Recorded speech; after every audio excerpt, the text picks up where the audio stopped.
Hello everyone, thank you for joining us for the grand finale episode in our 2025 eMTB Shootout. We are excited to share a fun-filled and hopefully informational episode with you today. Over the last month, we've been putting 12 of the hottest electric mountain bikes to the test to see how they perform. So Drew, what do you say? There's not much left to say. Let's hit the trails and see how these bikes perform.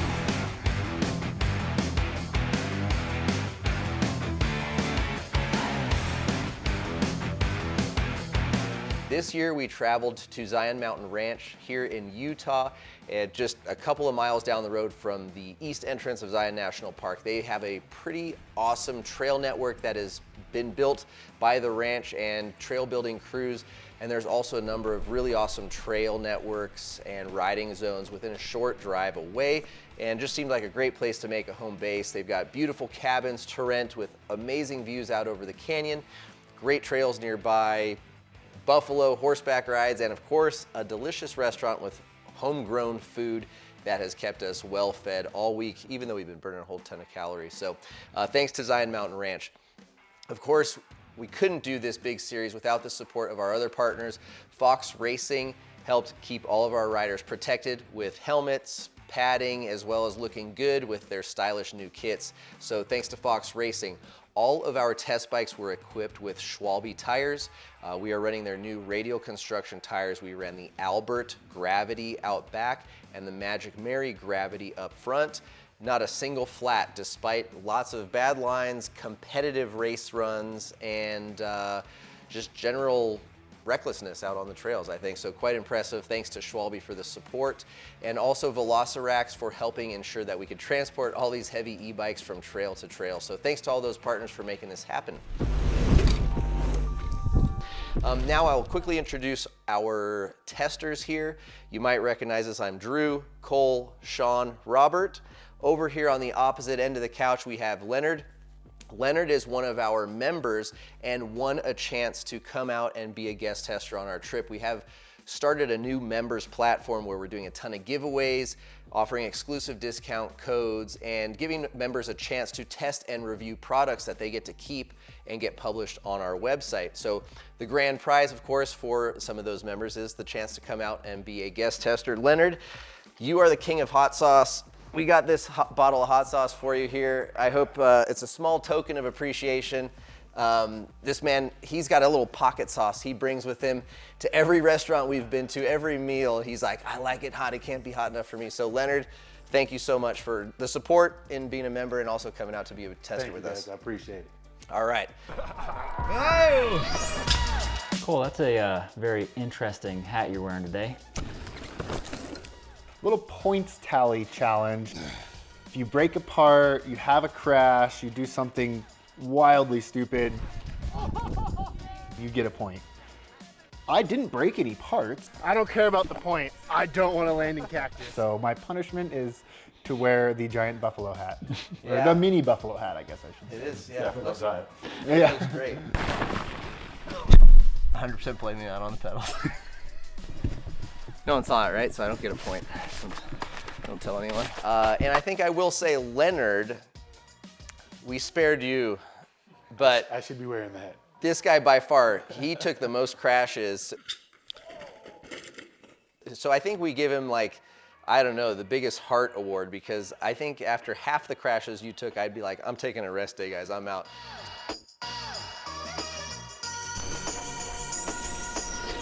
Individually, we did a blind scoring system.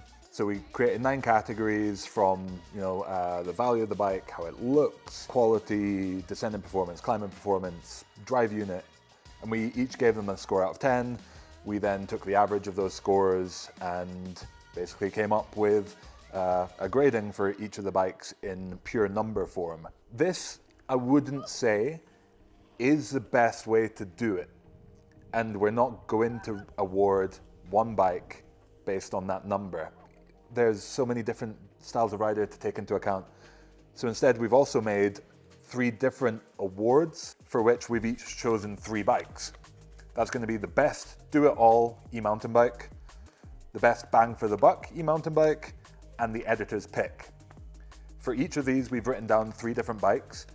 The other testers don't know who has chosen what. We've then given them a 3-2-1 points grading system. So we're going to add each of those categories up and see what the winner is for each of those categories that way. Every year we have, different bikes in mind that deserve certain awards, but we ended up always getting a little bit heated and trying to really fight it out. And everyone always has to concede something. So we're removing that possibility. I don't actually know if we're going to end up having a bunch of ties, but if you stay around to the end of the video, you will find out our choices for each of those awards. While we've been filming this roundtable discussion, we also had a longer chat about the hottest topics in e-mountain biking right now. The topics that we covered were, why is such and such a bike not in our shootout? We also talked about drive units and power. Is there too much power? What about the control of the system? We also talked about the spec choices of a bike and kind of where the point of diminishing returns is. If you are a rider with a budget in mind, really look at where in that brand's spec lineup all the features that you're going to want are delivered without the price climbing too high. Then we talked about how bikes have moved on. We talked about bikes over the last 5 years and how absolutely crazy the difference is. But more recently, there's sort of been a new wave of drive units, likes of the Bosch Gen 5, DJI drive unit, Specialized updated their turbo full power drive unit as well. So we were really talking about the differences between all of these new systems, and I think across the board, every brand has performed better in their overall power. Power is shifted up, which is good and bad, depending on how much control and how much power you need. Finally, we had a big old chat about batteries. Should they be removable or not? What size is right for you and for us? It's really it's a wide open question. I don't think there's a one answer fits all. That's going to be in a separate video, which we'll drop a link to down below. So go and check that out if you want to hear us just talking crap for half an hour. Anyway, I think we should move in and actually talk about some of these awesome bikes that we have in this year's test. Hello, my name is Ryan Gagnon, aka Frenchie. One of my objectives coming into here was to scope out these bikes because I'm in the market of purchasing a new bike. I want to buy this Timp Peak. I'm looking for something that's kind of like an all-arounder, but I kind of hit things and I kind of get myself into trouble a lot. And riding this bike put a smile on my face. Soft off the top and really progressive and ramped up quite nice. Handles well. You could put this bike anywhere. The Timp Peak 2.0 is, I would say, the update we all wanted. The last generation Timp Peak won awards. Sean, maybe not, okay. It was a great bike. We really liked it. It had a couple weaknesses, but it had a lot of great strengths. Bosch Gen 5 drive unit, 600 or 800 watt hour battery. We received it with the 8, wanted to lighten it up a little bit and spent most of our time with the 600. Never actually really needed the range or the Power More range extender for the test, but I think still came in under 50 pounds. It was 49.4 pounds. We have tested it both in the mullet configuration and the 29, so that was a $1,000 upgrade. For the Forge and Bond carbon wheels. Forge and Bond carbon wheels, which we really, really liked, and I think we all agree the mullet is pretty sick for descending, but general all-around do-it-everything kind of bike capabilities, I think we all liked it in 29 best, right? Leonard, let's start with you. I think you said this was a bike you were excited to ride, right? Or was this okay? Yes, absolutely. All right. I loved it. Every aspect of it. It was the bike for me when I was, trying to keep up with you guys. The bike that at the end of the day, when I was tired, was just needed to survive the ride and just rely on its ability to get me down safe. And it's also the bike that I like to play with the most and try new things and get creative by my standards on the trail. So I really enjoyed the Timp Peak. Okay, all right. Cole, what are your thoughts on that thing? Yeah, I think the bike really balanced support when pumping with a fluttery rear end well. I found there to be enough comfort and then support to kind of be good all day. The rearward weight bias is what I was feeling was really nice. Doing kind of like the wheelie turns, for me, that was the easiest bike to kind of lift the front wheel on those switchbacks and get over. And for being such a big travel bike, it still remained active and lively, and jumping it was quite a bit of fun. Okay. Robert, you, again, hopped on it first. It was in the mullet configuration, and I think the 800 at that time. Yeah. You were kind of one of the first people who was like, let's get this thing to 29. I was one of the first people who was like, let's get the 600 in there. Talk a little bit about your comparison in 27.5 with the 800 versus 29 and 600.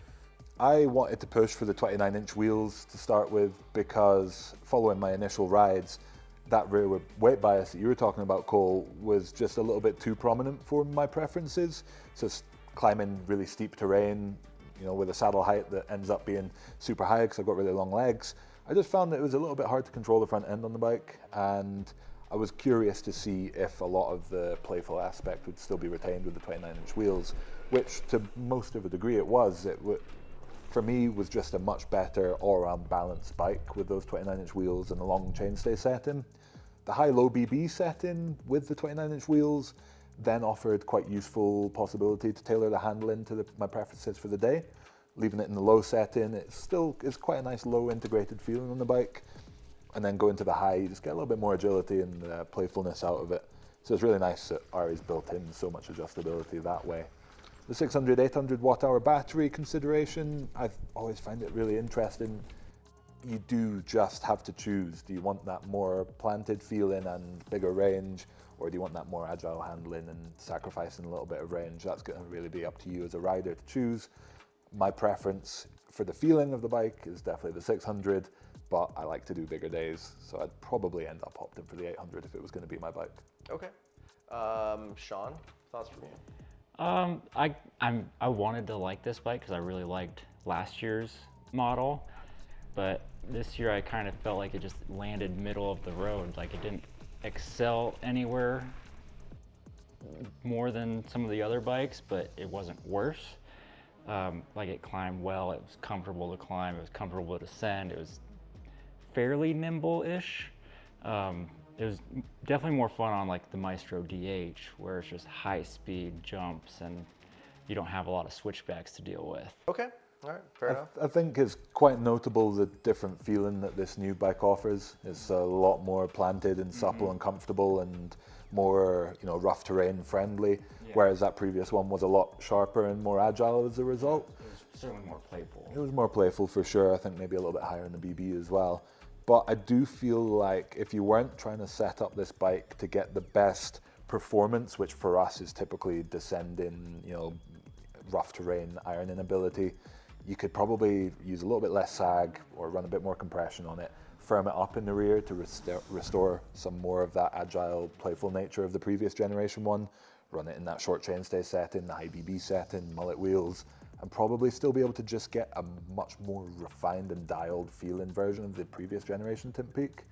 And I think for that reason, Ari's done a great job at updating this bike. I agree, yeah. I think it was a really solid update.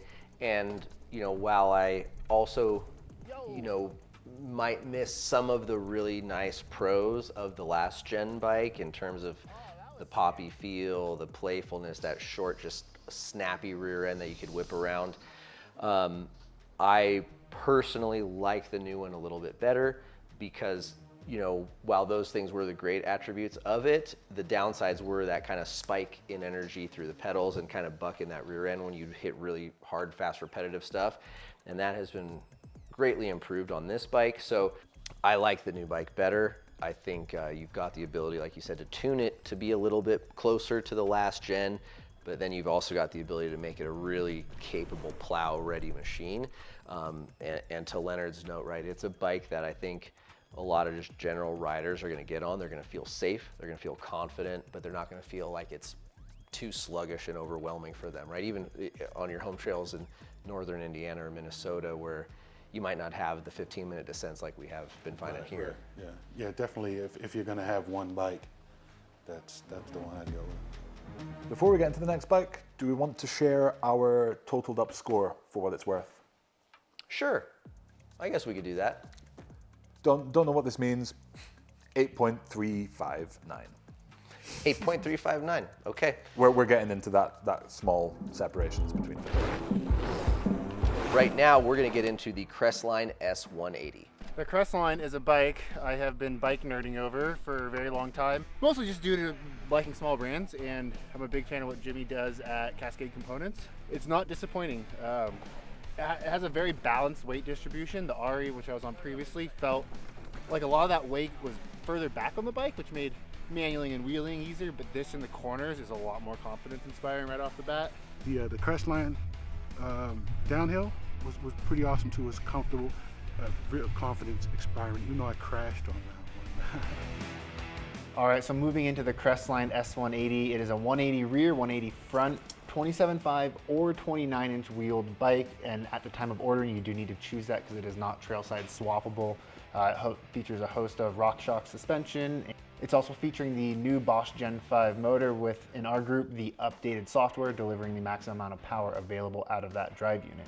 100 Newton meters of peak torque, 750 watts peak power. We opted to go for the 600 watt hour fixed internal battery. They do also offer an 800 watt hour, which is actually what they say is what most of their customers are choosing at the moment. Yeah, this thing was quite a ripper, right? Absolutely. It was a bike that we have tried to get for at least one, maybe two. I think it's 2 years ago. Two shootouts in a row. Unfortunately, it just, didn't work, but we're very stoked to have one now. There are 3 sizes available in this bike. We opted for the RH3 size, which is a 475 reach. The stack height was a bit tall at 641, and BB was a little bit high static, which is something that we'll talk about. And the chainstay length was at 445 in our MX wheel setup. So I think those are kind of some key numbers to talk about because they are important in the ride characteristics, which for the most part, I really liked and I thought were good, but there were a couple of downsides to some of those traits. But Sean, do you want to lead off your thoughts, kind of getting out, climbing, and then hitting the descending? I mean, it's an e-bike, so it's going to climb really well, especially with that the updated Bosch system. I thought it climbed some of the more technical switchbacks fairly well, given its long travel nature. That 475 reach, it kind of felt short a little bit for me, but at the same time, I still felt like I was in a very comfortable climbing position. It's one of the few bikes that I didn't really feel my hands going numb on some of the longer ascents that we were doing. I think something that was really notable about this bike for me was with 180mm travel front and rear, especially on the way up the hill, 50.8 pounds with the control Schwalbe tires that we had fitted. It really didn't feel like such a big, hefty bike. It just had that, pedaling support, nice upright position, fairly low overall weight, plenty of power from the Bosch drive unit, that it really disguised it and made it a much more well-rounded bike than I'd kind of expected it to be. I was thinking it was just going to be the Norco range of last year where, going up the hill is sort of something that you have to do, and of course you've got the drive unit there to help you, but when you get to the downhill, that's when it really, you need it to be gnarly to come alive. This thing wasn't like that for me. Cole, do you agree? Yeah, I think it hit its travel rating really well. And for me, I was experimenting with sag, and I was able to get a very comfortable ride, both undersagged and oversagged, from anywhere from 25 to I think I ran 32% on one of our chunkier days. Okay, I want some more flop in that suspension to give me some more comfortable hands on a 15-minute descent. And yeah, for me, the bike just felt really natural, kind of right from the get-go. That taller sack you mentioned was part of that. Initially, when I was playing with setup, I found it a little bit hard to dip into corners, which I think that higher bottom bracket kind of played into. But once I learned its characteristics, where my weight sat on the bike was really, really predictable. How do you get on with it, Drew? I liked the bike quite a bit. Definitely did probably some of the most technical climbing of all the bikes in the test aboard the bike. Part of that could have been a little bit higher bottom bracket, or maybe the more suspension allowed just a little bit better traction. But whatever it was, tall stack height maybe could have helped, because most of the technical climbing I was doing was out of the saddle. Like, it was so rugged and demanding that I was just literally standing up and just muscling over these rocks, and I was pretty stoked. sit down pedaling and climbing, like you said, right? It's an e-bike, so it was pretty comfy and did a pretty good job. In the seat, you know, bounce, like it was a little bit firmer than some of the other softer bikes, right? Which is kind of just an inherent characteristic of VPP suspension. I think that they've done a really good job. Crestline and Cascade Components working together to sort of tune out some of the negatives that I normally have with a VPP bike. Yeah. This thing is a lot more rearward in its axle path initially, which is obviously going to help with that kind of square edge bump hit. Yeah, so you know, it didn't completely erase it, but it definitely made it very livable and very tolerable. And you know, for someone like me who's normally very vocal and critical about that, I was really stoked about it. One thing to touch on, while we didn't use it here at test, you can also run this bike in 160 mil rear travel. So you could potentially go to Crestline, order a different rear triangle, have a setup for trail with full 29, and then more of a DH setup with a mixed wheel. So there is some changeability there, albeit not the cheapest easy trailside fix as some of these other bikes have, but the way they've designed it and giving you that ability to go to a shorter travel or keep it in the longer travel, I think it's cool for someone, you know, if you want one bike or, you know, I think most people are going to have one e-bike, right? So to have the ability to go short travel is pretty cool. Absolutely. $10,000. Important to note, these are sold in limited edition runs every year. There's not a lot of bikes out there, so I guess if you want one of these things, you really need to be on it and make sure that you are there ready to press buy or pre-order. I think for being a small batch, small company, it's right in line with a lot of the other brands. You know, it's not as good a value as say like the Ari, right? But you're talking pretty small differences in price there, relatively speaking. So the package you're getting, not having to change anything per se, supporting a small brand, I find the value to be adequate. Quality of finish? Yeah, I think quality of finish overall is pretty solid. You know, we talked a little bit about in the individual review, the little grommet there constantly popping out. Tire clearance as well. Yeah, tire clearance is another issue. There's very, very little tire clearance on that rear link, and if you're riding in wet clay, it will clog up. Yeah, or any type of mud that collects, yeah. I mean, and it's not a lot. Like, it was not an inch thick. I mean, it was just a few millimeters. So, yeah, I mean, overall, though, the bike, I think, looks nice. You know, hardware looks nice. It's a pretty sweet package overall. And, yeah, I think it's reasonably priced compared to other bikes available on the market with a similar spec. So, absolutely. Overall score for the Crestline S180 was an 8.57. Keep on watching to see how that stacks up. Moving on to our next bike, the GasGas ECC6.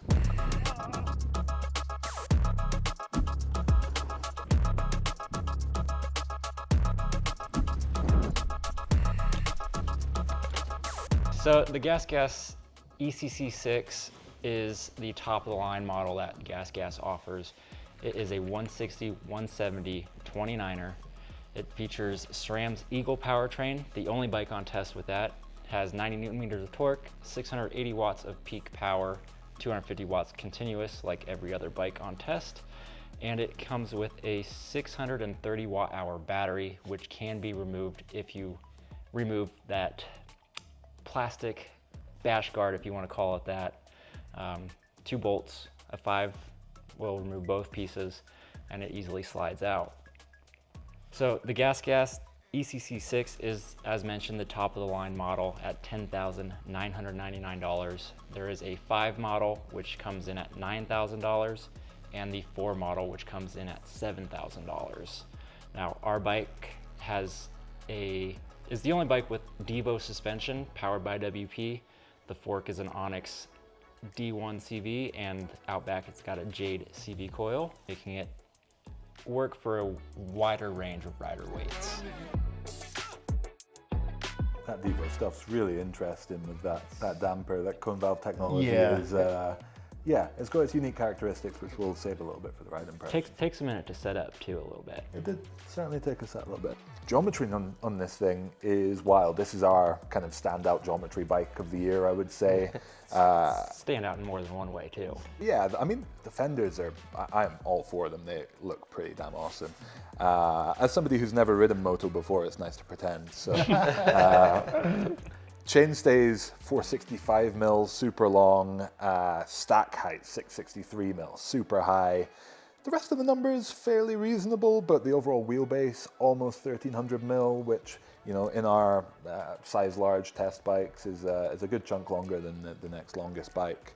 And that has its pros and its cons on the trail. It's pretty impressive, the overall wheelbase being so much bigger, despite having a relatively short reach. Yeah, 475 reach, which is bang in the middle of our kind of range for the test. And as a result, it left us all pretty comfortable, right? For sure, yeah, had some very positive attributes. I know Frenchie, that was like the first bike he hopped on. And I mean, not only first bike that he hopped on, but like drove here from LA, met us at Flying Monkey, got on the bike and just bashed out Flying Monkey. Then we went over to Grafton and rode that. So, I mean, so some pretty gnarly, chunky, rocky, you know, high consequence trails. And I mean, as you can see here, like this bike was not holding him back. Not only was it not holding him back, he was hooting and hollering, turning around and being like, this thing is sick, and just going back up. And the long rear end just gave him the traction to just motor right back up the hill, turn around and just repeat these rock gardens. I think Frenchie took one look at that bike, saw the fenders on it, assumed it was motocross and just treated it like one. Like, that dude was ripping so hard. It was absolutely awesome to see. I was really jealous. He was like mountain goating his way up Grafton. I was like, come on, you must be super tired. You've been up at like 3 in the morning. Like, yeah, wow. That, I think it speaks a lot for just the get on and rip sort of mentality of that bike. It's, you know, the balance that you get from that longer rear end means that you're just standing in the middle of the bike quite upright because of the tall stack, and you just let it go. Yeah. I did struggle on a few occasions with especially cornering it, whether it be the length, the tall stack, which puts, I guess, your torso slightly higher away from the bike. And I actually found there was a couple of corners where my kind of head and shoulder clearance were compromised ever so slightly as a result, just that 20 mil extra rise off the front of the bike. Definitely a very pointed bike, and ideally pointed in a straight direction. Yeah. Not to say that you can't corner it, especially at wide open turns. The balance of that bike, once you get familiar with the amount you have to lean it in, is quite impressive. But SRAM power unit, Drew? Not my favorite. Yeah, I mean, just comparatively to you know, the Bosch Gen 5 drive unit specifically, right, which is so common, I think that it just requires a little bit more effort to be put into it, and I'm not saying that in a lazy way, right? Because like we've all pedaled thousands of miles on mountain bikes long before e-bikes became a thing, but I just don't think it's quite as refined and precise as the Gen 5 or the Specialized, and you know, certainly doesn't have the power of like the DJI, which people are certainly interested in. So I also don't love the look. It kind of just looks a little, it looks like a previous gen drive unit compared to the newer stuff. for sure. Sounds like one too. Yeah, it's a bit louder both up and down the hill. I do think they deserve some credit for the ecosystem as a Yeah, whole. very neat how it's The top to bottom. Yeah, just like having a bike with SRAM all the things, including the drivetrain, which you get the auto shift, free shift, whatever they call it, coast shift. Being able to change gear while you're rolling and not having to pedal is incredible if you spot a climb coming up, or if you're going through a rock garden and just want to change your gear. That's really nice tech. So Certainly wouldn't prevent me from buying a bike. no, if they could do just a slight revision to it, just to slim it down ever so slightly and just learn from, I guess, what the other brands are doing, I think that thing would still be very much competitive. Yeah. It feels like the previous generation of systems, I'd say. So overall, GasGas ECC6, definitely a bike that's going to favor riders in flat out, probably slightly steeper terrain, who just want to channel their inner motocross rider and give it full gas. Our overall score for that bike was a 7.04. You'll have to keep on watching to see how that stacks up. Moving on, we're going to the Haro E Greer. If the spray paint job on the bike didn't give it away, this is a bit of a one-of-a-kind Frankenstein prototype, whatever you want to call it. We saw this bike at Sea Otter. We really liked the Shift IO, which we had at an e-bike shootout maybe, I don't know, 3 years ago now. And this bike kind of just looked like an updated version of that. So we kind of begged and pleaded with the Haro folks to let us take the bike for the shootout because it was just happening right after Sea Otter, and they made it happen, which was really awesome, especially considering, you know, I think the linkage is kind of a machine part. That's a prototype linkage. The bash plate, RIP, was a 3D printed unit that worked great for the show booth, but didn't work great out on the trails. Well, we might have broken the skid plate. And I say we, I mean we. I think every single person helped contribute little by little. It was a 3D printed prototype skid plate, since this is not a finished bike. So let's get into it. This got 160 mil out back, 170 mil up front. It's got the Bosch CX Gen 5 with a 600 watt hour battery. We opted to get a size large, which has a 485 reach on it, 78 seat tube angle, 63.8 head tube angle. And a short 435 rear end. Very short 435 chainstays, the opposite end of the GasGas, right? Fox 38 Performance Elite suspension and a Float X2 rear shock. With our control tires, it weighed in at 49 pounds, making it one of the lightest bikes on the test, which was quite impressive. Cole, what were your initial impressions when you got on this thing? We all agree the Bosch unit is solid. We don't need to cover that every time, I guess, but how did it perform in that bike? Yeah, I think the biggest surprise to me, like you look at the bike, like it's Haro, BMX background, you know, it showed up in a box with no padding, like, oh, this is gonna be only meant for jumps, that's all it's gonna wanna do. I had a really good time climbing it. Really upright posture with that 78-degree seat tube angle. Wow, the short chainstays definitely rearward weight biased me on some of the steeper stuff. I made it up some big ledges that I did not make it up on other bikes. And I also attribute that to the shorter stays, being able to J-hop BMX style up on stuff. And it also, of course, was very playful. Some of the shorter rear end attributes shined when it got fast and rough. But it did find kind of that nice balance, and I think Haro did a great job of sticking true to the bike they wanted to produce. Absolutely. I think even if we received plain black or, you know, some boring colorway on that bike, immediately when we dropped in, we'd still feel that BMX inspiration a little bit in how that thing performs. Really nice, poppy and playful, really short rear end, what makes you want to manual at every opportunity. But I was really impressed with how it did when things got rough. It's like the suspension is just really neutral in feeling, I'd say. Nice and compliant, but still has enough support to let you push it a little bit. Quite impressive bike overall for me. Sean, how'd you get on with it? I mean, I was the first one on it. I kind of demanded that I be the first one to ride it.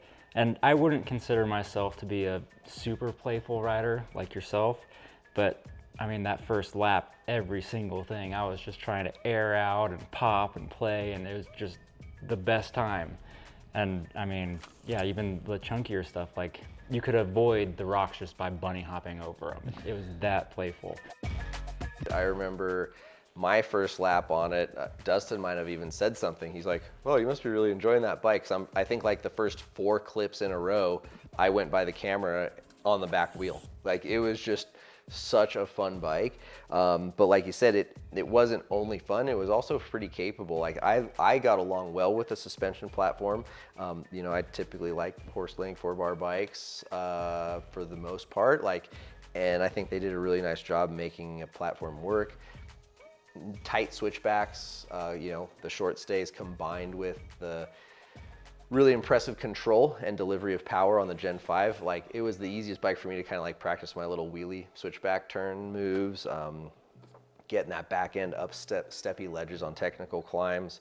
You know, not without its downsides at absolute speed where you're really hammering chunk on extended gnarly long downhills. Like for sure, there's always trade-offs for the goods and the bads. But you know, for me, I think that the rider who maybe prioritizes fun, airtime, and just like shredding around on trails over, you know, Strava times is probably gonna feel right at home aboard this bike, and it is a pretty solid machine. Like, And also very comfortable. yeah, fully. Like it's not a jump bike that will beat you up and it's only built for jumping. Like it's a pretty comfortable bike that also jumps really well. Aside from the paint job and the prototype bits, looking at the fine details of what they've put into the bike, all the finished things are there, I would say. It's a pretty high quality feeling bike overall. Didn't rattle apart. It didn't rattle apart, it stayed tight. You get carbon fiber wheels on that mid-level spec as well, which is something, you know, the RE price comes up to that level immediately when you add those wheels. So, I don't know. I don't think it's terrible value by any means, but as with all of these bikes, the value is really going to be what are you happy putting your hand in your pocket for, and what bike is going to make you feel the best. It's absolutely killer, fun bike. Very exciting bike to ride. Yeah. I'm dying to know. What's our score? Our score, 8.047. Again, don't know what that means, but let's move on to the Mondraker Crafty Carbon R.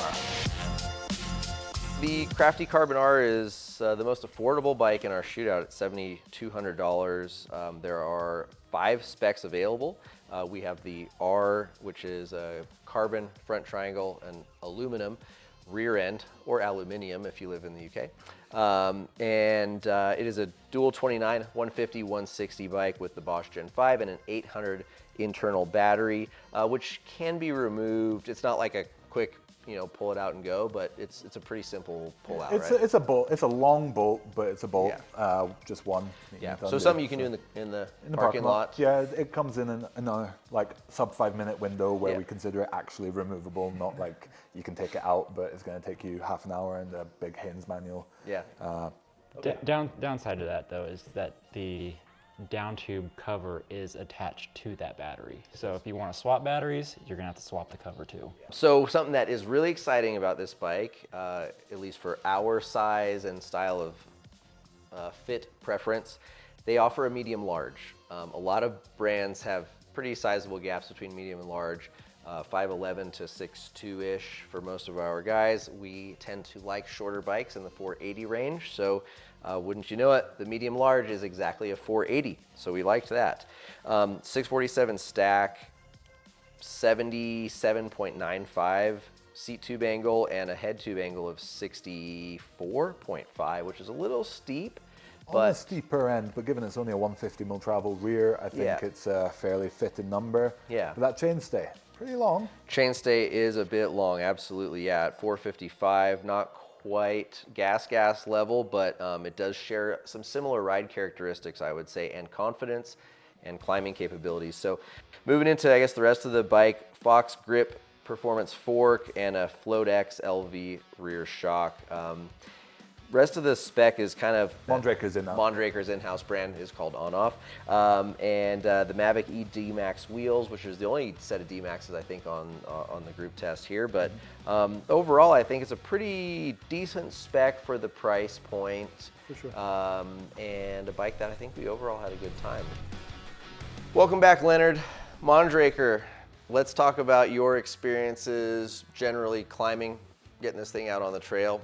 Great bike. I did like the climbing on it, climbing aspect. It was very stable. I didn't have any problems. Pedal strike and plenty of power on the switchbacks and the technical aspect of it. You primarily rode the bike in the high position. Yes. And at 275, you felt ground clearance was pretty solid. Long wheelbase. I know you kind of stay seated a lot over some of the more technical climbs, and you felt power delivery was good and stability. You weren't getting kind of derailed in some of those rock gardens. Yes, it was very confidence inspiring when I was going over some of the technical stuff and things that you get used to hopping on other bikes and get pedal strikes with it, and I expect it, and I'm, it's pleasantly surprised, like, oh wow, I can get a full rotation over here. I could, you know what I mean? I did ride that a lot before it got the upgrade, and I still didn't have any problems with it. So real solid bike. Did you find it was quite comfortable in the saddle, or did it whoop your ass? It was comfortable. At first, I had a lower stem, and I think I even told you that night I had some back soreness, and then we added some spacers and raised the stem, and it was perfect after that. Yeah, very solid climber for me. How about you guys? Anywhere standouts? Crafty is a formidable climbing machine.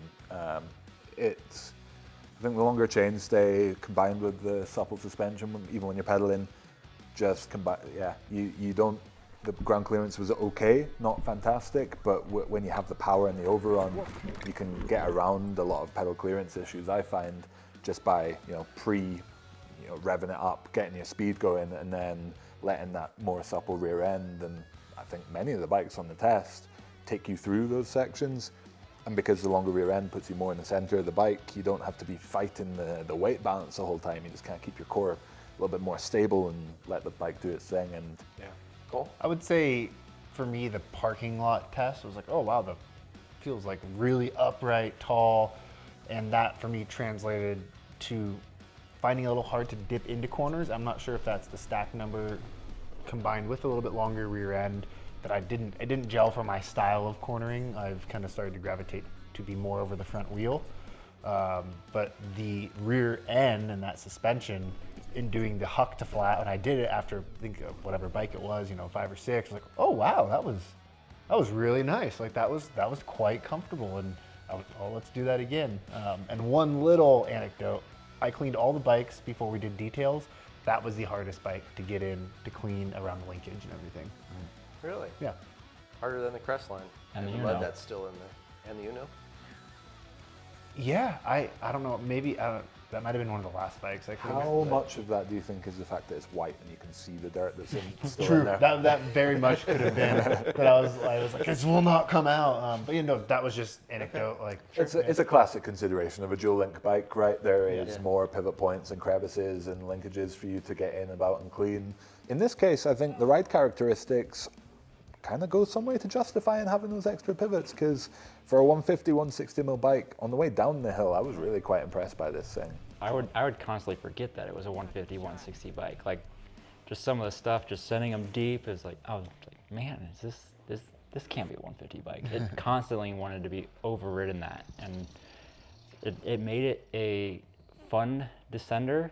And I was worried that that 800 watt hour battery was going to have some negative side effects, and you don't even feel it in that bike. How do you find it, Drew?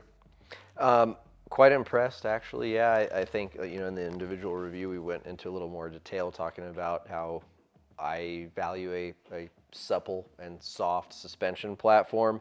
And previous Mondrakers I've ridden don't really offer that. And I've experimented with O-chains on them and coil shocks, like a number of different things to try to soften them up. And because of that, the Mondraker was kind of low on my list before having ridden it. I was like, I kept putting it off to ride other bikes first. And then when I got on it, I was like, oh wow, this is not like those bikes. This is quite different. And like Sean said, like it rode like a 160 bike. It felt soft, and I really liked the suspension feel of it. 8.047 was the score. Moving on, let's get on to the Orbea Wild M-Team. Ooh, boy. So the Wild this year might look the same to the untrained eye. However, there is quite a bit going on that has offered a very different ride feel. Is it very different? It's notably different, and I'm so happy about that. So price ranges go from $64.99 to $12,000. There's a number of different models available. Alloy carbon. Orbea has their My O customization program, which really allows you to do everything from color change to optional spec changes, which is pretty neat and something we like. Also, dealer support brand. So that's pretty cool. 170 mil front and back, Gen 5 Bosch. We've got the 600 battery, size large. So pretty neutral geo on this thing, I would say, which helps make it feel really great in a variety of terrain. The bottom bracket height, fairly tall on paper. I think the feeling in the suspension, though, like once you get into it, sag sort of offsets that and makes it not feel standout as a super high bike. Nice and short, 160mm crank spec, I believe. Giving you plenty of ground clearance. We made use of the MyO program. Well, Orbea tells us to basically choose the bike that we want to test from them based on, I guess, what we like to ride. And so we opted to go for the 600 watt-hour fixed internal battery for the Bosch Gen 5 system. Orbea doesn't offer the 800 as an option. Instead, they offer the 750, the previous generation battery tech, which is heavier than the 800 of the new battery tech by half a kilo, which is kind of crazy and a little bit of a shame. So for the big battery riders, I think a lot of them are going to be a little bit disappointed by that call. I would have personally preferred to see either they opt to optimize it around just the 600, like Santa Cruz has, for example, with the Bullit, or make that down tube that little bit bigger to get the 800 in there. Yeah. But of course, if you are going to opt for the 600 watt-hour battery and you need the bigger range, you can add the Bosch Powermore range extender. Yeah. Still 49.4 pounds. Would have been sweet to see if they could have got that into the 48s though, like you said, with a little sleeker and slimmer frame. That said, it's probably my favorite looking bike in the group. Details that I think matter to me. This bike has won awards in the last couple of shootouts, namely Rob kind of led the charge on loving that bike. We all really loved it, but we kind of, as we talked about earlier, conceded the fact that that was the tip of the spear, right? I think we called it the racer's choice, whatever it might be. But, you know, we talked about riders like myself, right? Early 40s, don't always sleep a lot, have a kid. Sometimes you're tired and you don't feel like making every run a race run. The bike was consequential if you weren't on your A game. It was a little bit stiff, lacked a little bit of compliance, and because of that, it could make you ride a little bit more hesitant, a little more timidly, or cause you to just lose traction, right, in lower traction scenarios, off camber, wet routes, whatever. The frame, though it looks very close to the same, is about 15% less stiff than the last generation, which I instantly noted and instantly appreciated. Also notable is the change in the suspension characteristics. They've gone up 10 mil in the rear, so it's now 170 rear, spec standard with 170 fork as well. And the progression is upped. So this is a really progressive bike, but they've managed to get that progression curve to be really flat, which means that it's not got any like really weird pointed characteristics in how you have to set it up. As a result, very, very comfortable suspension, I think we've all agreed, and gives you really nice comfort and traction as a result.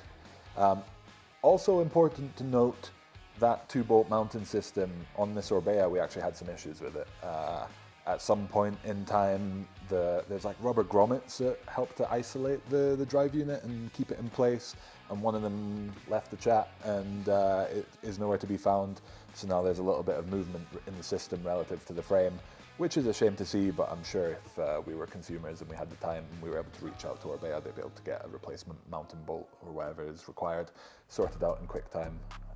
But yeah, still definitely something that we don't want to hide. Cool. Descending characteristics on this bike. Well, actually no, let's go uphill first. Yeah, so this one's tough for me because I really liked it, but there's also some aspects of it going up I didn't like. Same. It provided a lot more feedback to my body when I was seated and climbing. Still plenty of traction, like the weight distribution and balance of that rear end was good, but I just got a lot of reverberation out of that shock and that very, very first part of the stroke.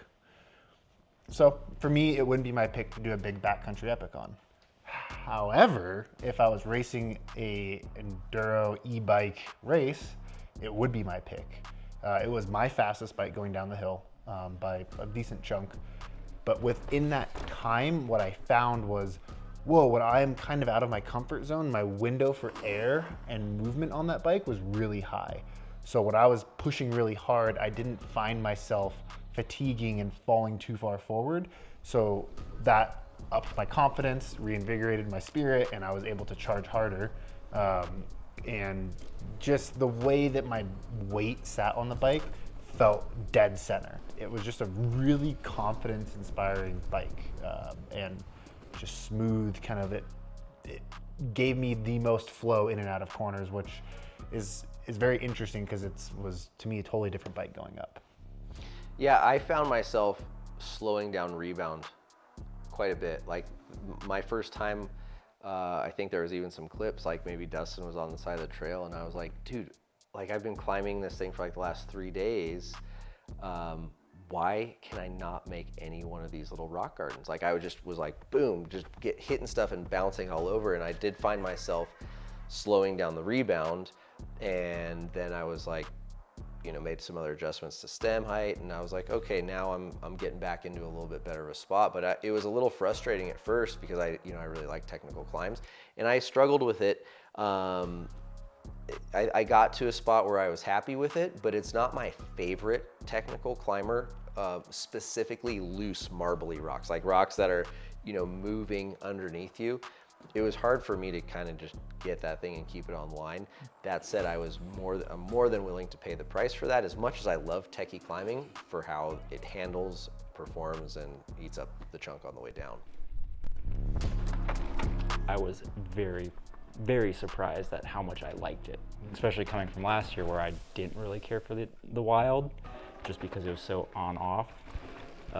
Yeah, this one was just so much more comfortable to descend, and I was happy to bang out 3-4 laps and just straight pulls. And yeah, it was very, very surprisingly in a good way. Like it was pretty close to the pivot in my book. Yeah, I still love the Wild. The changes have made it a different bike. It's got a slightly different flavor to it. It rides a little bit heavier, I'd say, overall, but still there is enough support that you can work the terrain a little bit for speed, and then the comfort improvements are undeniable. For the Orbea Wild 8.625, we've got a new leader. Who cares? Speaking of leaders, another bike that has won awards in the last couple of shootouts, the Pivot Shuttle LT. This particular LT is known as the BLT because it has the Bosch Gen 4 CX Race drive unit. The only bike with a Gen 4 unit. However, it is the Race, which was putting out some pretty impressive power and assistance numbers before this recently released Bosch update. We've opted for the size large for our shootout. In previous years, we've gone for a medium.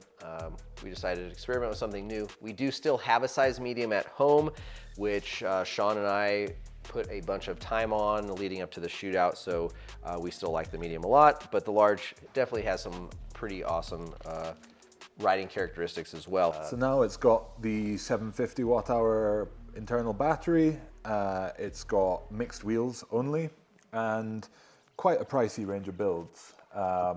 We've got the $12,999 Team XX Eagle, which is absolutely decked out. There's only 1 or 2 builds above this, which come with the Fox Live Valve Neo stuff, topping out at $15,000.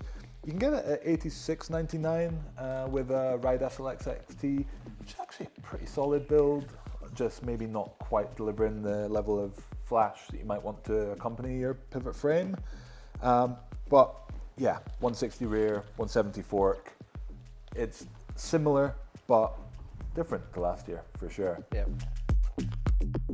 You had quite a fun time on this thing, right? I did. What did you like about it?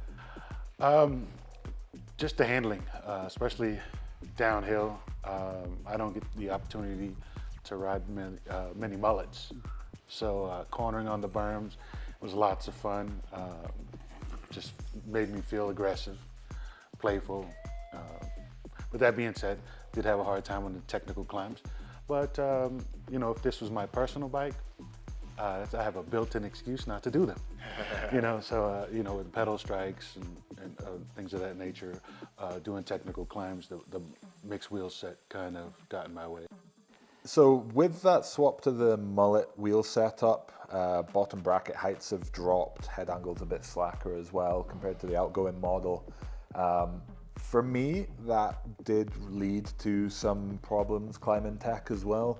I did find that the overall bias of the bike was quite rearward. I found it was really difficult to keep weight on the front end at times while still managing the power delivery and grip in the rear. And yeah, there was a couple of bits of climb, mainly just steep, sandy, loose bits where I just couldn't get up it. It took me multiple attempts and I was just getting frustrated just because of how the bike was balanced overall. Is that something? I think I asked you during one of those days, I was like, okay, if you could machine yourself a rear triangle, how much longer would you want it to be? And I think you said, was it 5 mil, 8 mil somewhere? Yeah, like the 5 to 8 mil range, I think would really help to reinstate the balance of this bike with the mullet wheel setup, and just help to make it that little bit more manageable for the, I'm not talking like a slightly steep bit of hill. I'm talking about you're in one of the easier gears, trying to get up something that's stupidly steep and a little bit tech, which I don't imagine many riders out there are doing. So it's probably not a huge concern for the majority of people. But when we're back-to-back testing bikes, trying to find differences between them, this wasn't one of the easiest technical climbing bikes for me. It is a great bike. The suspension is amazing, but the Bosch rattle on the Gen 4, it's there, it's notable, and it's that and maybe a slightly longer rear end. They're pretty much the only things away from it being perfect, I think. It's a really big shame because I'm having a lot of fun on it. The other thing that in that same sort of beat that I was talking about is the Bosch Gen 4 system and its inherent rattle.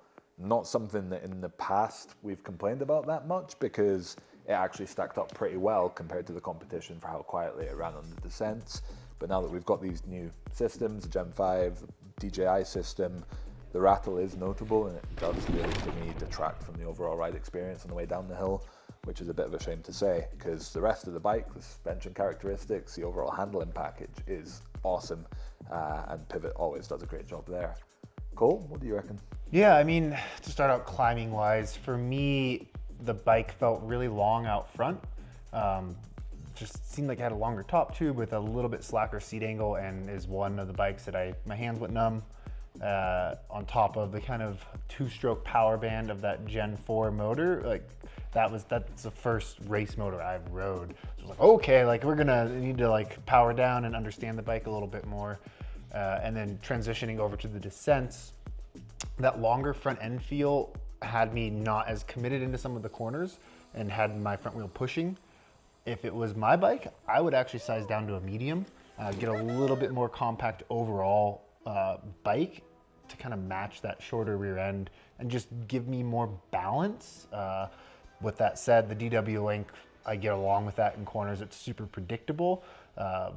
But yeah, for me, it felt a little unwieldy, a little longer out front than what I'd be after. Sean, your thoughts?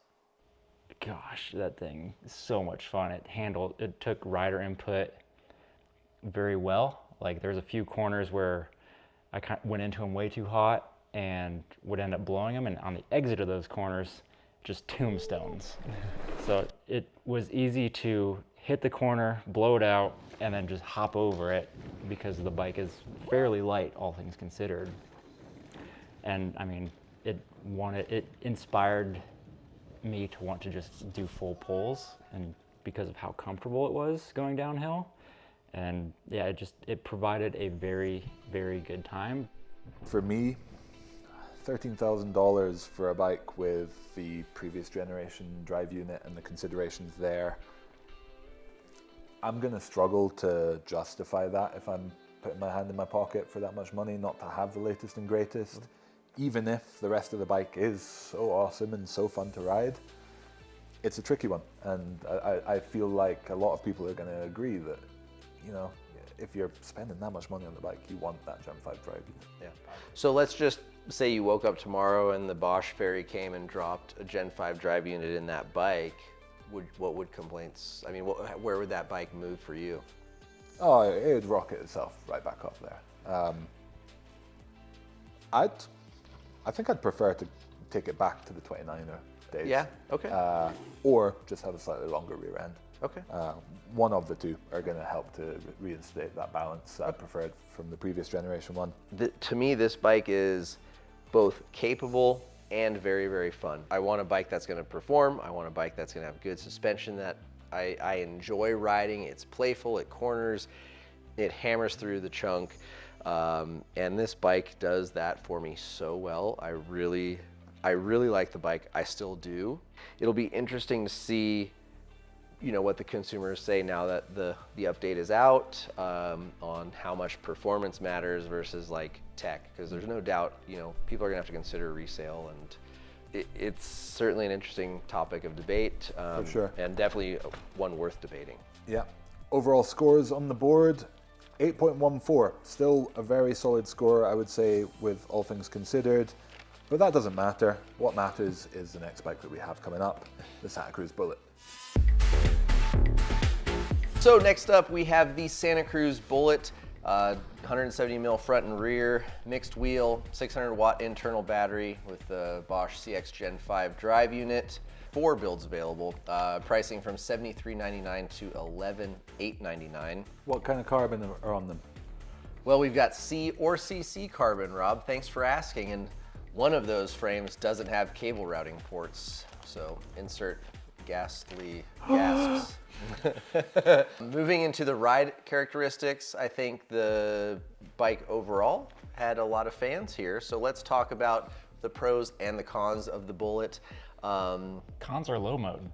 Cons are low mode. No. Not if you ask Robert and Cole. Yeah, no. So, Yeah, I was just looking over my notes. That was the first thing I wanted to bring up was some hotly debated changes in geo with this bike between our group here. Like, Absolutely. You know, I wasn't super stoked on. I was like, it's kind of like meh, like, it's fine. But I was like, up the progression, put it in low. Flip that switch, was like, oh, there we go. Feet feel below the bottom bracket. I can dive into corners. It was easy for me to pop and get my weight off the back. And yeah, I just like looking at my notes here, that the change through that day and the notes I made was like very eye-opening to what was comfortable for me. And when we rode it on that huge descent, I didn't get fatigued. There was a little bit of feedback to my feet, but the way I could move my body in the bike felt so much different than any other bikes on test. And I've talked about it before that Santa Cruz's algorithm of geo just really feels comfortable to me. Yeah, so Santa Cruz uses slightly size-specific chain stays on this. They tier by 3 millimeters per size in the small to double XL size range. I guess that helps to keep that balance a little bit more central without it being overly long in the bigger sizes to the point that it's going to lose its like playful mixed wheel nature. It's pretty cool that bikes can now offer different riders in different terrains the ability to very quickly and easily modify their bike from the suspension to the geo, right? Because what Leonard's gonna want in northern Indiana is not what you're gonna want in Washington, and that's really cool. I do like how on the Santa Cruz, you don't have to remove the bolt to flip the chip entirely. You just have to loosen it up enough and you can spin both bolts, pop it back in and tighten it up. Whereas like the progression chip on any bike or other flip chips, you gotta completely remove, flip them, and then put the bolts back in. Yeah, you almost need a third hand sometimes, right? Yeah. I think we have maybe not quite touched on the fact that this bike is so good downhill. But like, I almost feel like it deserves to be led off on that fact because the Bullit is an absolute ripper. I really enjoy how this bike rides. It's not perfect. It's not, as horse-link bikes go, it's not the most, you know, smushy, soft, like trail mutin rear end that I've felt. Even when we swapped to the high progression setting, which I think, for me anyway, did just let you run that little bit more sag and help with that feeling, albeit at the expense of a little bit further bottom bracket clearance. But yeah, it still feels a little bit more like Santa Cruz's take on a horse-link design. But my God, if you just get over that fact that it's not going to mute every single trail edge, the control that this bike has, the overall feeling of lightweight, the bottomless suspension, the rider integration in the geometry, this thing is an absolute ripper. It also feels like it just constantly picks up speed. Like the slightest downhill and it feels like it's 10 miles an hour faster than the next bike. Yeah, lots of support pumping and generating speed with your body. Not even necessarily pumping, but like that after the step down on Maestro, that long stretch right before the sand pit, like it just feels like that bike is going so much faster than any other bike. Yeah. Well, that's the upside to a suspension platform that doesn't necessarily erase all the littlest bits of feedback and chatter, right? I mean, I always say you can't have a pro without a con. Yeah. Leonard, what were standouts for you on the Bullit? I think it was a great all-arounder. I didn't get to do some of the downhill like Maestro, you know, with the bigger berms or anything like that. So I can't speak to it as far as like a park bike. But I did enjoy it on the Mesa and the climbing. I hate climbing, technical climbing. So this bike was actually fun. Balances its travel really well and still remains playful. That extra support off the top, I found myself rolling into gaps slower and being able to get more lift and drive out of the gap. Like specifically that one left-hander with the rut, and there was a kind of a blind end of the corner and you had to pull right away. I could come into that slower and just grease the landing. Yeah, there's no doubt the bike, and it's something I say pretty much every time I review Santa Cruz, you know, whatever they do with their geo and their cornering magic is really, really impressive. $11,899. This is gonna probably get me flames in the comments. I don't think it's bad value for a Santa Cruz. Bad value for a Santa Cruz? What Well, does that mean specifically? Santa Cruz commands a very premium feel for their products. They're very well finished. They have really good support in their warranty. They give you free lifetime warranty on free lifetime bearing replacements. Okay. It's still $12,000. Don't get me wrong. I'm not saying it's a cheap bike, but I don't think the value is terrible. You don't even get cable ports. You don't get cable ports. That is true. That should happen. You don't lose also if you go down to the C version, alloy wheels, this and that. Like you're not gonna lose a lot of the ride quality of this bike instills also. It's just kind of if you want the flashy extra bits. Can't possibly change gears with a cable. 8.610 is the score that doesn't matter that is on the board. Moving on, we've got the specialized Levo S-Works.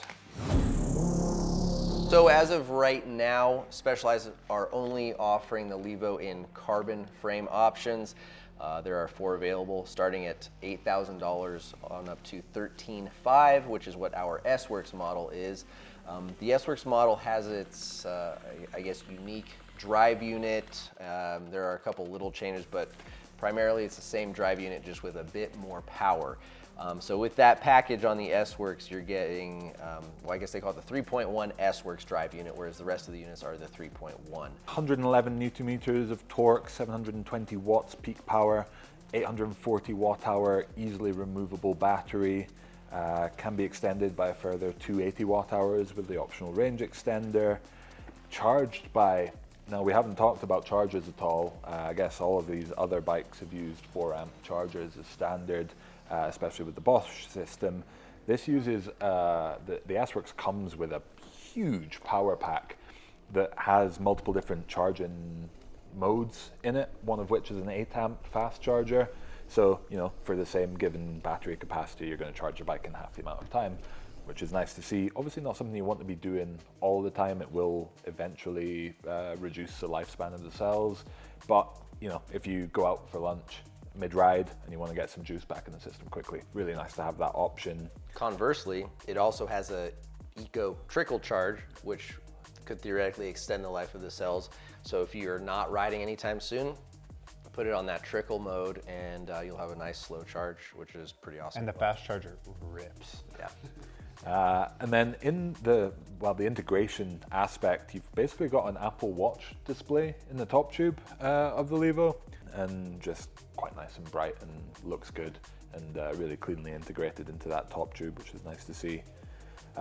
Otherwise, still a very similar Levo to what we've had before, really. 150mm rear, 160 fork, mullet wheel setup only. But one thing that is notable about it is the use of the proprietary Specialized and Fox collaboration Genie shock. Basically, you get an extra air chamber in the shock. It affects the overall characteristics. It gives you dual air volume tuning capabilities. Definitely makes this Levo highly adjustable when you combine it with the optional headset cups, the flip chip, and yeah, as a result, you can really take this from kind of 2 ends of the spectrum quite nicely. Leonard, do you want to introduce your time on the Levo? Yes. I absolutely love this bike.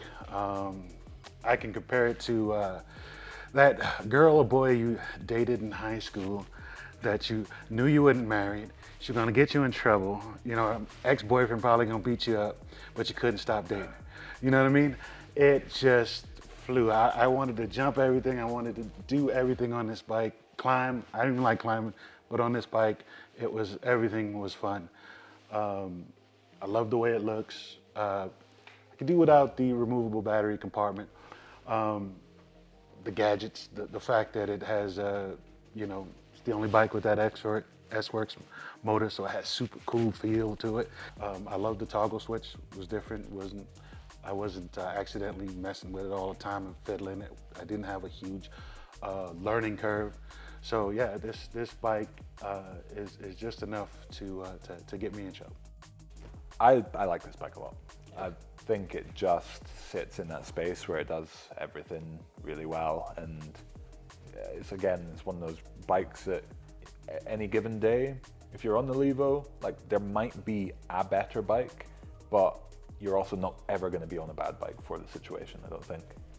I think Leonard summed it up pretty darn good that this bike will get you into trouble, and it got me into some trouble. But you wanted to do it again, didn't you? Yeah. No. I think I slowed down after that. I'm like, oh, I ain't earned myself a point today. One of the things I found pretty cool, the ability to adjust that chainstay length in the high-low position. So I went from high and short to long and low. And originally when in the high and short, I was getting some back wheel step out in corners. Once I transitioned to that longer setting, it put my weight a little bit more balanced in the bike, dropped my heels down, and I got a lot more traction in the corners. Did sacrifice some of that playfulness and agility, but not enough to outshine that fact that I was like, okay, I have more confidence at the end of that corner that I'm going to hook up and go. And that was just in the nominal setting. You know, we could have gone slack with the head tube, and I don't think any of us really felt like we really needed to go into the slacker setting. No, for sure not. I think you know, what the rest of the bike can deliver, that nominal head tube angle is solid. You touched on the playfulness aspect there. I think we've all agreed that compared to the outgoing Levo, this one's maybe a little bit on the less playful side, more planted and plush side. You know, at first I was bummed, to be honest. One, I didn't like the looks. Two, I didn't like the increase in weight. You know, I've been, you know, shootout after shootout, you know, we're saying like, I can't wait till bikes get lighter till they get closer to 45. And then this new bike came out and I'm like, wait, they went backwards, you know? And I really liked the bike, but it lost some of the things that I loved about Gen 3. For me, I felt closer to the bike I loved last gen with 2 Genie bands. I thought that it gave me a little bit more push and support, you know, like flat, quick transitioning corners where I'm pushing off the bike. You know, maybe out of that mid corner, there's, you know, a rock and I just want to give that little pump and pop to get over it and set into the next turn. So for me, the 2 Genie band setup is the way to go. I see why I say a lot of people like the 1 Genie band because it does make it more comfortable, it makes it more soft and you know, compliant to handling rough or chattery terrain. But for me, I was more than happy with the little sacrifice for what I gained with 2 Genie bands. In the individual review, I talked about, you know, Rob being in front of me.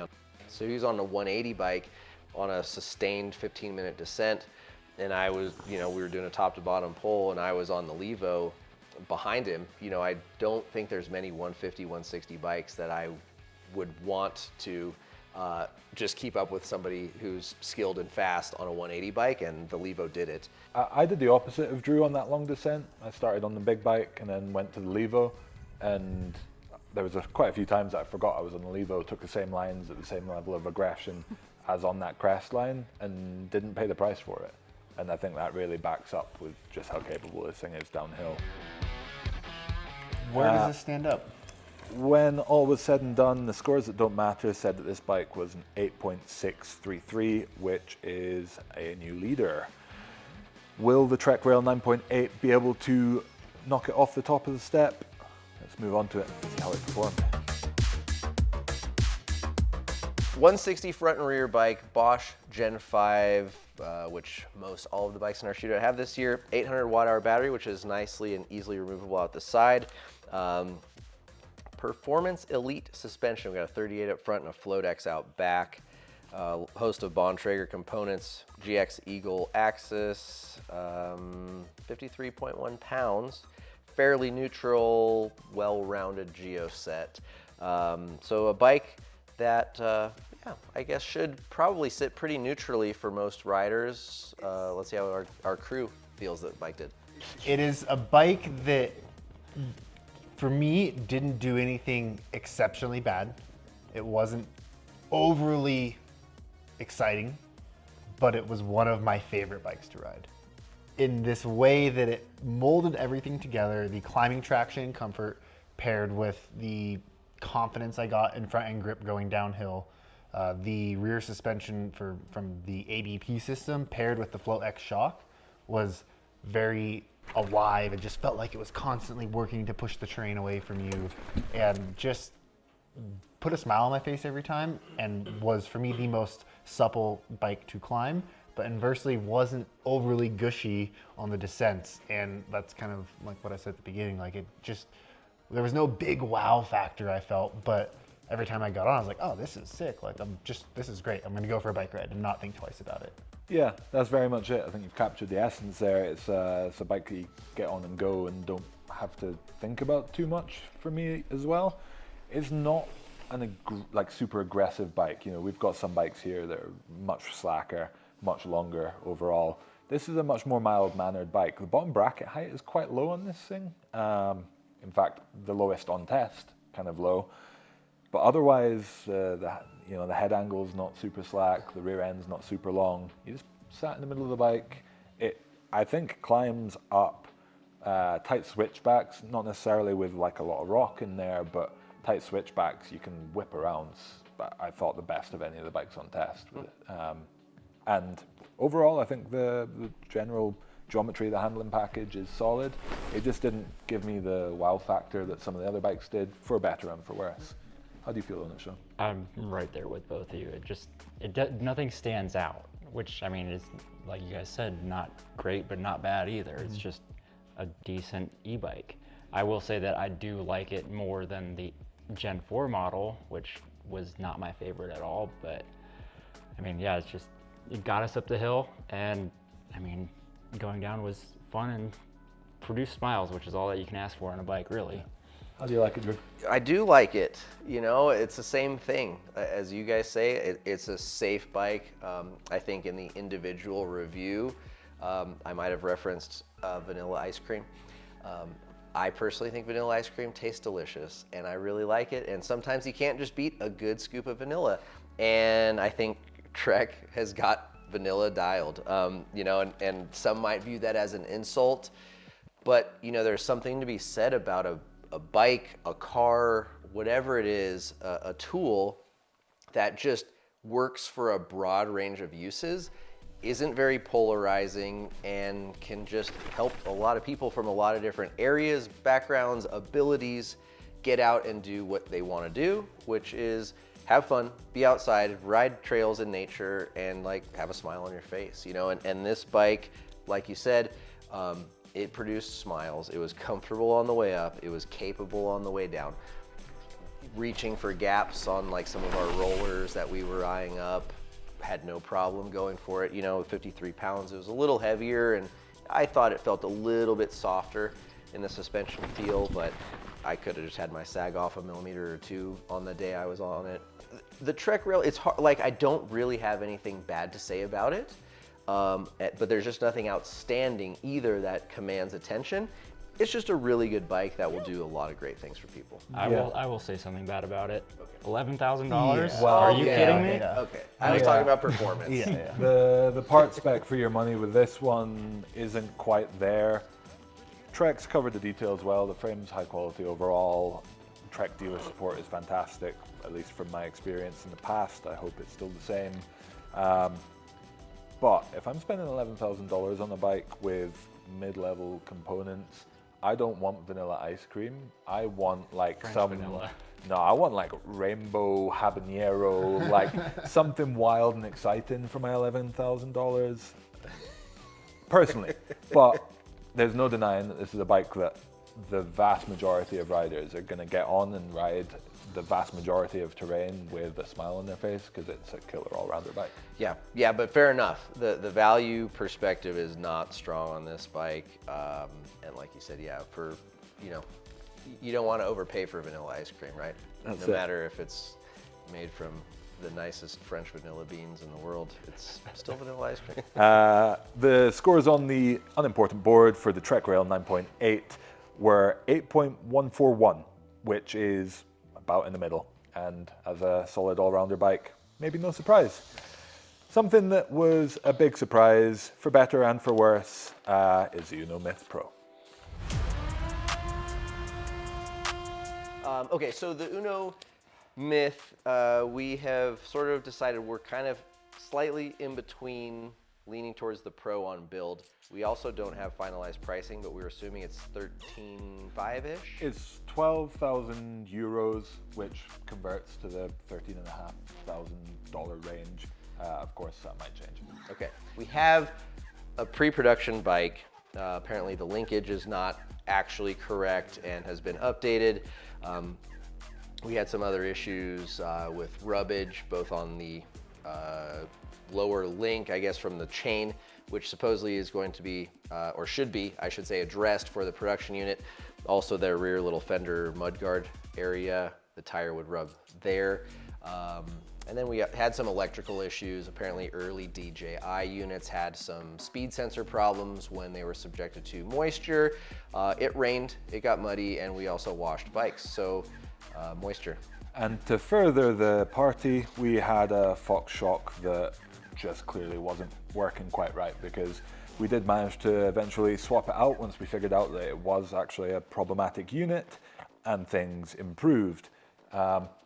It's been an interesting test, and I think because we were so keen to have that bike in the shootout, we definitely, me and Sean, spent way too many hours stressing over that thing, tearing our hair out.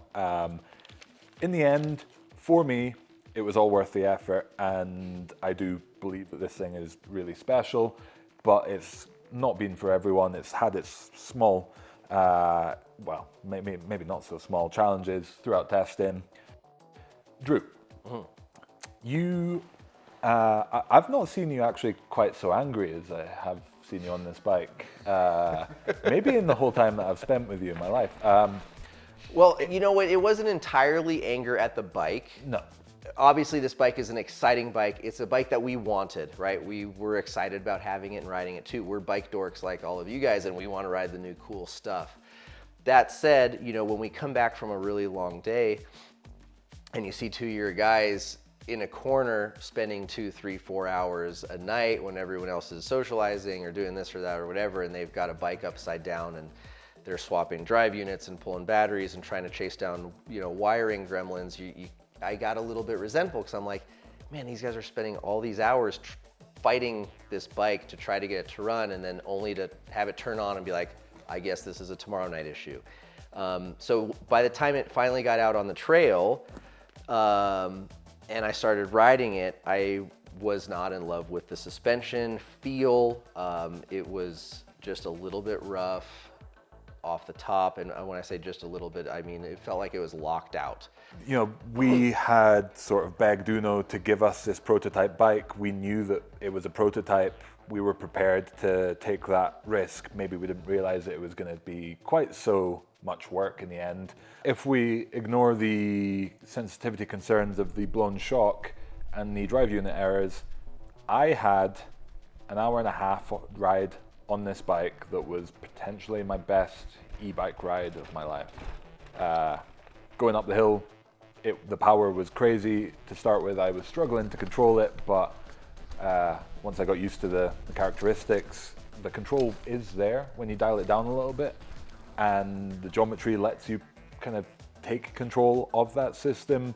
I climbed up the hill blisteringly fast, and the feeling and support that you get out of the suspension, I think, was a positive thing when you're pushing it really hard, but definitely didn't make it the easiest bike to control on the way up the hill. There's no denying that. Worth Noting perhaps that your ride was on a pretty different terrain set than where Cole and I and Sean rode the bike. Your climb specifically as well was a lot smoother and more of like an uphill flow trail for the most part. Yeah, well, I did go up Stairmaster, which has its technical sections for sure, but they are more isolated, single, or like a few impacts, which when you're at speed, because this thing lets you get up to speed so quickly, you can charge through those impacts, and it probably helped with that feeling. On the contrary, with that pedaling support on square edges, when you're having to pedal the whole time and you're looking for traction, I guess the traction and the comfort aren't quite there. So I don't think for those reasons, and just looking at it, it's not your bike for every person, but I think if you're just looking to go real fast up the hill and then take advantage of what it can do down the hill, which for me was descend so fast but still in control that it was scary. I've seldom ridden a bike down the hill that I've been so scared to be wearing a half shell in, and that's not because I was, you know, on the edge of death the whole time or out of control. It was just because I was moving so fast relative to what I would normally be riding on that same section of trail. It corners amazing. Yeah. Like, is that because it's so slack and low, or the balance of the geo, whatever it is doing? How low it is, maybe. It's very low, but it just wants you to like square that corner up and press in and just rock it out. And the predictability of where that grip happens is like, it's really good. I don't think it's a particularly stiff frame, which for the rider who's just looking to hit that like last 10% of a berm and square it off isn't going to feel great. But when you're just, you know, lent in and you're charging and it's rough and you're trying to like keep a line through a corner, it helps just to keep the tires kind of doing their thing and gripping. And yeah, I just felt outstanding levels of confidence descending this thing, outstanding levels of enjoyment. It looked like it when you went by, absolutely and when I heard you riding through, it was lots of loud, excited screaming. Definitely potential for me, like, you know, the way I can refer to it is like the bike was hot and cold. There were moments of greatness I saw, like they were there, and then there were moments where I was like, get me off this thing. Yeah, there we have it, the Unno Mith. Score on the board, like even with all those issues, was still an 8.3, which, you know, kind of says it all. The potential is there. Maybe if we can get the bike with the issues ironed out, that score is going to climb right up there. First up, the first award that we're going to be giving out, we don't know what's won yet. It's going to be the best do-it-all electric mountain bike of 2025, according to the Loam Wolf. Sean has put number 1, Specialized Levo, number 2, the Orbea Wild, number 3, the Pivot Shuttle LT. Rob, you put the truck rail, Specialized Levo, and the Mondraker Crafty. Wow. Okay. Drew has number 1 spot, Levo, number 2, Timp Peak, number 3, Shuttle LT. I think I can see where this is going. Cole put, you've got terrible writing, by the way, Crestline, interesting, Levo, and Rail. Okay, well, I don't think I really need to do the math, and I'm sure you don't either. That means Loam Wolf, best do-it-all electric mountain bike for 2025 is a Specialized Levo S-Works. There we go. We've got the award for the best bang for the buck award. Sean has put the Ari Timp Peak 2.0 in number 1, the Mondraker Crafty Carbon, number 3, Haro. All right, Rob put the Timp Peak, followed by the Mondraker Crafty, then the Orbea Wild. Okay. Drew has, no surprise here, Ari Timp Peak 2.0 in slot 1, the Norco Sight VLT slot 2, and the Orbea Wild in slot 3. Best bang for the buck from Cole is Ari, Orbea, and Crestline. Returning as another bang for buck award for 2025, the Ari Timp Peak 2.0. Killer work again, guys. Fantastic value on your bikes. Definitely a contender for the overall performance there as well. Yeah, congrats on a great upgrade. All right, well, Leonard, thanks for hopping back in here. So we are about to announce our editor's picks. What is the bike you would go home and buy with your own money? I would say the Ari Timp Peak. Like I said, the Levo was fun, but probably get myself in trouble, get hurt on it. The Timp Peak was just as fun, maybe a hair below it, and it gave me the support I needed at the same time, so it's the best all around. But I will, with the savings, get that transfer wireless box transfer dropper post. Okay, all right, fair enough. There we have it, and I think we can all agree a very solid pick. This editor's pick is the collective voice of the four of us, based on a scoring system. Sean has picked the Specialized Levo as his first place, which is not what I expected to see, but the Orbea Wild is his second pick, and the Santa Cruz Bullit as his third. Rob picked the Unno Mith, followed by the Wild, and then the Bullit. Drew surprised me with his first pick, the Orbea Wild. And in number 2, the Levo, and number 3, the Shuttle. Editor's pick for Cole, Crestline, Rail, and Levo. We're gonna have to get the calculators out. Well, thankfully Dustin off screen has done that, and he's provided me with a nice Google Sheets, which means that the Loam Wolf editor's pick for 2025 is the Orbea Wild with 7 points. Hey, I'm happy about that. Congratulations, Orbea. All right, folks. Wow, that was. Hopefully, that wasn't too long of an episode, and we hope you enjoyed it. Thanks again for tuning in, commenting, being engaged and involved in these big shootout series. They are a ton of work, but it's also a ton of fun, and we are really honored that you trust us and let us provide you with some information and hopefully some entertainment along the way too. Leonard, thank you again for not only being a member in our members platform, but making the trip out here from Northern Indiana. Hopefully you had a good time and enjoyed yourself. Great time. Okay. Thanks again to Fox Racing for helping us stay safe out there on the trails. Schwalbe Tires, Velocirax, and Zion Mountain Ranch. Without their support, we would not be able to make these series happen. So thank you very much to our partners. We'd be grateful if you guys supported them and let them know you find value in them supporting and making these series happen. Thank you guys very much for watching, and we'll see you guys out on the trails.